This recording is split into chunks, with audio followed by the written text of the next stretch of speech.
మీరందరూ వినాలి.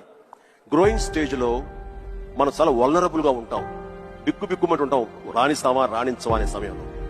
ఇలాంటి సమయంలో మనం ఎప్పుడు కూడాను పాజిటివ్ అట్మాస్ఫియర్ ఉన్న చోట మాత్రమే ఉండాలి. అది ఏర్పరచుకోవడం మన చేతుల్లో ఉంది. నేను ఇంకా సినిమాలు స్టార్ట్ అవ్వలేదు.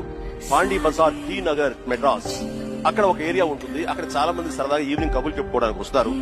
వచ్చినప్పుడు వాళ్ళ దగ్గర నేను సరదాగా వెళ్తే ఒక ఫ్రెండ్ తీసుకెళ్ళి సరదా కూర్చొని ఒక టీ తాగి వచ్చేద్దామని. ఏంటా మీ ఫ్రెండా? ఎవరు? ఏం పేరు? శివశంకర్ వరప్రసాద్. ఓకే, ఏంటి సినిమా వేషాలు వేద్దామనా? అవునండి. ఏ వేషాలు? అసలు హీరోగా చేద్దామని. వీడు ఎంత అందం ఉన్నట్టు, ఫోక్ లోర్ ఫేస్, ఎంత చక్కటి ముక్కు ఎక్కువ, వాడికే దిక్కుది వాళ్ళు లేదు, ఏదో హీరో అయిపోతుంది. అరే బాబు, ఎంత అదే పరిస్థితురా చాలే. ఎందుకు హుషారుగా వెళ్ళిన వాడిని తిరిగి ఎంతో నిస్సారంగా డల్లైపోయి రూమ్కి వచ్చాను.